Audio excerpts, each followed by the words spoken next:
नमन है उस त्याग को जो बिना शिकायत के स्वीकार किया जाता है। नमन है उस पुत्र को जो पिता के वचन को अपने सुख से ऊपर रखता है। और नमन है उस मर्यादा को जो संकट के समय भी धर्म का साथ नहीं छोड़ती। आज की कथा राम के वनवास स्वीकार की है, जहाँ त्याग, धैर्य और आदर्श अपने सर्वोच्च रूप में दिखाई देते हैं। नमस्कार मित्रों, आप देख रहे हैं पवित्र पथ, जहाँ कथा है रामायण की। यह कथा प्राचीन परंपरा के प्रमाणित ग्रंथ पर आधारित है और शास्त्रीय मर्यादा के साथ प्रस्तुत की गई है। पिछले एपिसोड में हमने देखा कि कई का कोप भवन में जाना, दो वरदान मांगना, भरत के लिए राज्य और राम के लिए 14 वर्ष का वनवास। राजा दशरथ दुख से टूट चुके हैं। अब सबसे कठिन क्षण आने वाला है। राम को यह समाचार बताया जाएगा। प्रातः काल का समय है। अयोध्या में राज्याभिषेक की तैयारी चल रही है। पूरा नगर उत्सव में डूबा है। इसी बीच राम को संदेश मिलता है, महाराज आपको तुरंत बुला रहे हैं। राम शांत मन से को भवन की ओर चलते हैं। उन्हें अभी तक कुछ भी ज्ञात नहीं है। राम को भवन में प्रवेश करते हैं। वे देखते हैं पिता अत्यंत दुखी हैं और केकई गंभीर मुद्रा में बैठी हैं। दशरथ राम को देखकर भी कुछ बोल नहीं पाते। उनकी आंखों में आंसू हैं। राम चिंतित होकर पूछते हैं, पिताश्री को क्या कष्ट है? केकई सीधे शब्दों में कहती है, राजा ने मुझे दो वरदान दिए थे।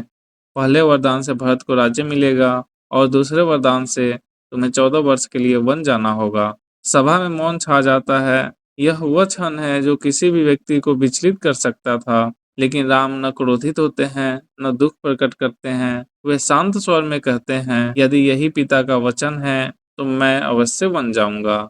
यह उत्तर राम के चरित्र की महानता को दर्शाता है। उनके लिए राज्य महत्वपूर्ण नहीं, पिता का वचन और धर्म अधिक महत्वपूर्ण है। दशरथ रोते हुए कहते हैं, राम मैं विवश हूँ।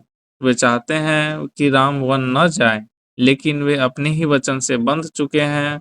यहाँ एक पिता और एक राजा दोनों संघर्ष कर रहे हैं। राम अपने पिता को सांत्वना देते हैं। वे कहते हैं, वनवास मेरे लिए कठिन नहीं है, आपका वचन पूरा होना ही सबसे बड़ा धर्म है। यहाँ पुत्र अपने पिता को संभाल रहा है। राम का यह व्यवहार अत्यंत अद्वितीय है। राम तुरंत वन जाने का निर्णय लेते हैं। वे कहते हैं, 14 वर्ष बाद मैं पुनः लौट आऊंगा। उनके मन में न शिकायत है न विरोध, केवल कर्तव्य है।